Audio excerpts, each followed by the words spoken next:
સમાચારમાં આગળ વાત કરીએ ભરૂચ જિલ્લાની, જ્યાં મહત્વની લાઇફ લાઇન સમાન આમોદ જંબુસર વચ્ચે આવેલો ઢાઢર નદીનો બ્રિજ હાલમાં ભયજનક રીતે બિસ્માર હાલતમાં પહોંચી ગયો છે। હજી પણ તંત્ર કોઈ મોટી દુર્ઘટનાની રાહ જોઈ રહ્યું છે કે શું? પ્રશ્ન ઉઠે છે, કારણ કે રોજબરોજ હજારો વાહનો, પેસેન્જર વાહનો, માલભાડાના ટ્રક અને શાળા કે કોલેજના વાહનો આ બ્રિજ પરથી પસાર થાય છે। કેટીવી ગુજરાતી ન્યૂઝના કેમેરામાં પણ આ ખતરનાક દ્રશ્યો કેદ થયા છે અને જ્યાં બ્રિજ બે ભાગમાં વહેંચાયેલો હોય તેમ દેખાઈ રહ્યો છે। આ ઊભા રહેલા ત્યારે પણ વાહનો પસાર થતા બ્રિજ હલતો હોય છે તેવો અનુભવ પણ થઈ રહ્યો છે। મુજપુર નજીક મહીસાગર નદી ઉપર આવેલ આ બ્રિજની હાલત ખૂબ જ નબળી છે। લોકો કહી રહ્યા છે કે સાઉથ ગુજરાત અને સૌરાષ્ટ્ર અને કાઠિયાવાડ સાથે જોડતો આ પુલ કોઈ દિવસ ધરાશાયી થઈ જાય તેવું ભય છે। સ્થાનિક મહિલાઓએ આંદોલનની ચીમકી પણ આપી છે અને તેમના જણાવ્યા અનુસાર જો તાત્કાલિક ધોરણે નિરીક્ષણ કરી આ પુલની મરામત નહીં થાય તો તેઓ રસ્તા પર ઉતરી તંત્રને જાગૃત કરશે। ભરૂચ જિલ્લાનો દાદર નદીનો બ્રિજ ખૂબ અગત્યનો પુલ છે। ત્યાંથી સૌરાષ્ટ્રથી સુરત જતા સુધીનો અગત્યનો રસ્તો છે। અમારા તાલુકાના પ્રતિનિધિઓએ અનેકવાર રજૂઆત કરી છે। આમોદ તાલુકાનું પ્રતિબંધક કોંગ્રેસનું એમના પ્રમુખ દ્વારા આંદોલન કરવામાં આવેલા છે। જંબુસર તાલુકાના કોંગ્રેસના પ્રતિનિધિઓ દ્વારા તેમ છતાં છેલ્લા 5 મહિનાથી સમય હતો કે રસ્તાને રિપેરિંગ થઈ શકે એવી તારે હતું કે ડાયવર્ઝન આપી શકાય।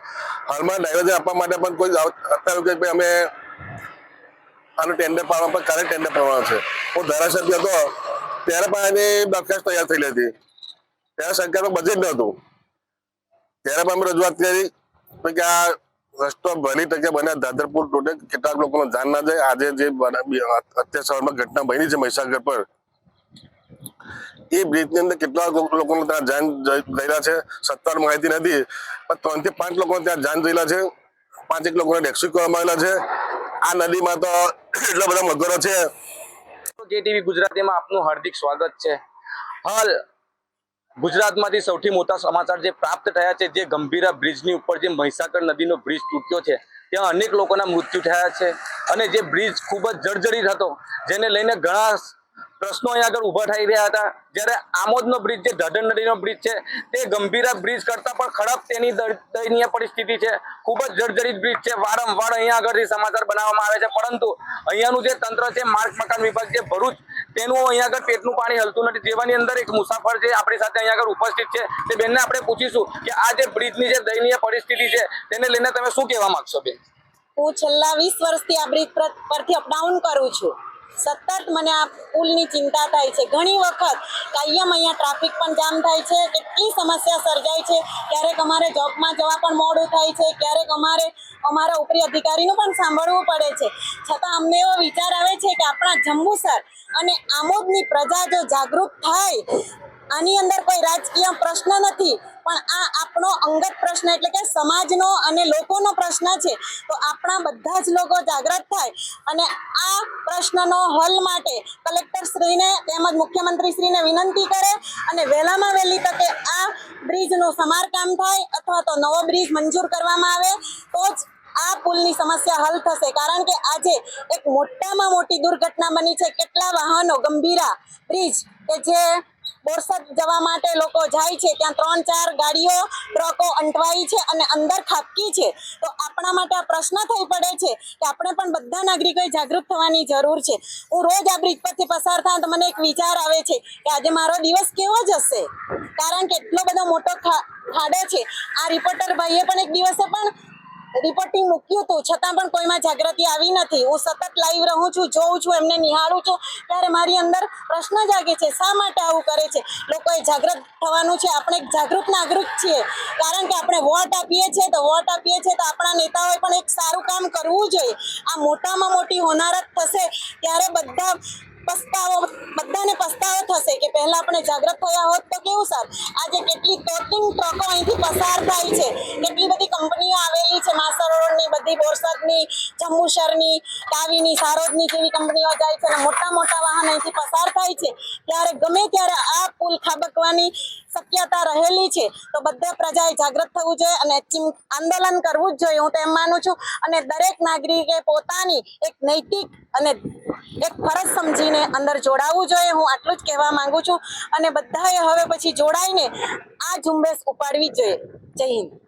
તો બેનનું કેવું છે કે આ જે દાદર નદીનો બ્રિજ જે ખૂબ જ જર્જરિત છે તેને વહેલામાં વહેલી તકે બનાવવામાં આવે, લોકો દ્વારા અહીંયા આગળ આંદોલન થાય નહીં ત્યાં સુધી આ બ્રિજ બનાવવામાં આવે તેવી કંઈ લાગી રહ્યું નથી. જેને લઈને અત્યારે જે પેસેન્જર જે બેન અહીંયા આગળ જાગૃત બેન હતા તેમણે આજે જે મીડિયા સમક્ષ KTV ન્યૂઝ ની અંદર આવીને જે રિપોર્ટિંગ જેમાં કેમેરામેન તમને બતાવશે કે આ જે ખાડાઓ છે તે ખાડાઓનું સામ્રાજ્ય એટલી હદે આવી ગયું છે કે અહીંયાથી જે આડપાડ જે કહી શકાય કે આજે ગંભીરામાં જે ઘટના બની છે તેનાથી પણ ખરાબ અહીંના જે દ્રશ્યો છે તે કેમેરામેન તમને મોબાઈલમાં બતાવી રહ્યા છે. તમે જોઈ શકો છો કે આ જે દ્રશ્યો છે તે આખું બ્રિજ જે જર્જરિત થયું છે, આખું બ્રિજ જે જમ્પ મારે છે, અહીંયા આગળ સ્ટીલ પણ બહાર આવી ગયું છે, ઠેર ઠેર અહીંયા આગળ મસ્ત મોટા ખાડાઓ પડ્યા છે. અહીંયા આગળથી ભારે વાહનો તાત્કાલિક બંધ કરવામાં આવે તેવી પણ લોક માંગ ઉઠી છે, કારણ કે આ જે બ્રિજ છે અહીંયા આગળ જે ગંભીરતા જે રેસ્ક્યુ પણ કરવામાં આવ્યું હતું, પરંતુ આ અહીંયા જો આ મગરોનું તાંડવ જો મસ્ત મોટા મગરો પણ અહીંયા આગળ તમે કેમેરામેન બતાવી રહ્યા છે. આ મગરો ઉપર પણ ખતરો અને નીચે પણ ખતરો, બંને બાજુ અહીંયા આગળ જે ખતરો છે તે ખતરાને લઈને આ દાદર નદીનો બ્રિજ જે કહી શકાય કે ખૂબ જ જર્જરિત છે.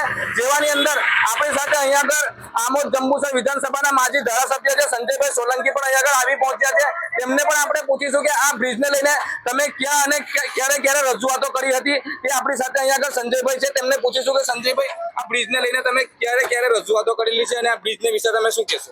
આ દાદર નદીના અનેક વાર રજૂઆતો કરી છે. ધારાસભ્ય ત્યાં પર રજૂઆત કરવામાં આવેલી હતી, ત્યારે પણ ત્યાં દરખાસ્ત તૈયાર થાય, દરખાસ્ત તૈયાર થાય. આજે પણ અમારા આમોદના કોંગ્રેસનું પ્રતિનિધિમંડળ, જંબુસરનું પ્રતિનિધિમંડળ અનેક વખત રજૂઆત કરી છે. ત્યારે અમે પક્ષ એવું કહેવામાં આવ્યું કે સસ્તી લોકપ્રિયતા માટે કરો, પણ સસ્તી લોકપ્રિયતા બરાબર છે તમે કરો. અમે કહેવા તમે સરકારમાં છે, અમે વિપક્ષની ભૂમિકા તરીકે અમારી ફરજમાં આવે છે. ધ્યાન દોરમાં તમે ઊંઘા જાગતા હોય તો ક્યારેક કોઈને જોખમ જશે, કોઈને જીવ જશે, કોઈને દીકરો વાલો જશે ત્યારે તમે જાગશો. એટલે અમને તમારી વિનંતી છે તાકીને અમને ત્યાં કેટલી નીત દ્વારા બતાવવામાં આવ્યું છે કે રસ્તો કેટલો ગંભીર હાલતમાં છે. સરકારે જો ગાંધીનગરની ઊંઘી હોય તો એવી તકે જાગે, ભરૂચના જે અધિકારીઓ તેને સૂચના આપે અને તાકીને રિપેર કરવામાં આવે, તાકીને ડાયવર્ઝન કરવામાં આવે, તાકીને ભારે વાહનો અમને ચોમાસું ડાયવર્ઝન શક્યતા ઓછી હોય તો ભારે વાહનો બંધ કરીને તે હલકા કક્ષાના વાહનો અંદર જઈ શકે. કોઈ દવાખાને જવું હોય, કોઈ બેંકમાં જવું હોય, કોર્ટમાં જવું હોય, એ માટે હલકા કક્ષાના વાહનો ચાલુ રાખે. કેટલા સમયથી આ તમે બ્રિજની આવી દયનીય પરિસ્થિતિ જોઈ રહ્યા છો? છેલ્લા 1 વર્ષથી સરકારને તેના અધિકારીઓને અને અમારા આપણે પણ ખબર છે, તમારા માધ્યમથી અમે અનેક વાર રજૂઆતો કરી. તંત્ર તો છે, અનેક વાર રજૂઆત કરી છે. સરકાર ક્યારે આ બાબતે કલેક્ટર પણ અહીંયા 2-3 વખત કલેક્ટર પણ ધ્યાન દોર્યું છે. તેમ છતાં સરકાર ખાલી વિકાસ કઈ વિકાસ છે? આપ જોઈ રહ્યા છો, તમારા માધ્યમથી તમે બતાવી રહ્યા છો આ વિકાસ છે. હવે તમારી શું માંગણી છે સરકારને? અમારી સરકારની માંગણી છે કે ચોમાસું હોય પહેલાં પણ અમે તમે ધ્યાન દોર્યું, તમે અમારી વાતને ધ્યાન પર નહીં લેતા. જે ગંભીર જે બનાવ બન્યો અત્યારે એ બનાવ ન બને, ભારે વાહનો બંધ કરી તાકીદે કરે. મને લાગે કે અહીંયા અમે જતા પણ થોડી અમને એ લાગે બીક લાગે છે કે અહીં પ્રસાર થવું. ગંભીરા પુલ સારો હતો, 21 વાર તૂટી ગયો છે. આના બી તમે જોયું, અમે બધા ફોટા અહીંયા નીકળી ગયા છે, તો ત્યારે પણ અકસ્માત થઈ શકે. એટલે મારી વિનંતી છે કે ભારે વાહનો બંધ કરાવીને રોજમદાર લોકોને જવાની જે જતા હોય એના માટે ખુલ્લો રાખે તો રિપેરિંગ થાય. તો આ હતા સંજયભાઈ સોલંકી, જે માજી આમોદ જંબુસરના ધારાસભ્ય હતા કોંગ્રેસના. તેમને તંત્રને વિનંતી કરી છે અને સરકારને પણ વિનંતી કરી છે કે અહીં આગળથી જે ભારે વાહનો જાય છે તેમને તત્કાલ બંધ કરવામાં આવે, જેને લઈને આવી ગંભીર જેવી મોટી દુર્ઘટના સર્જાય. જાવેદ મલિકનો રિપોર્ટ.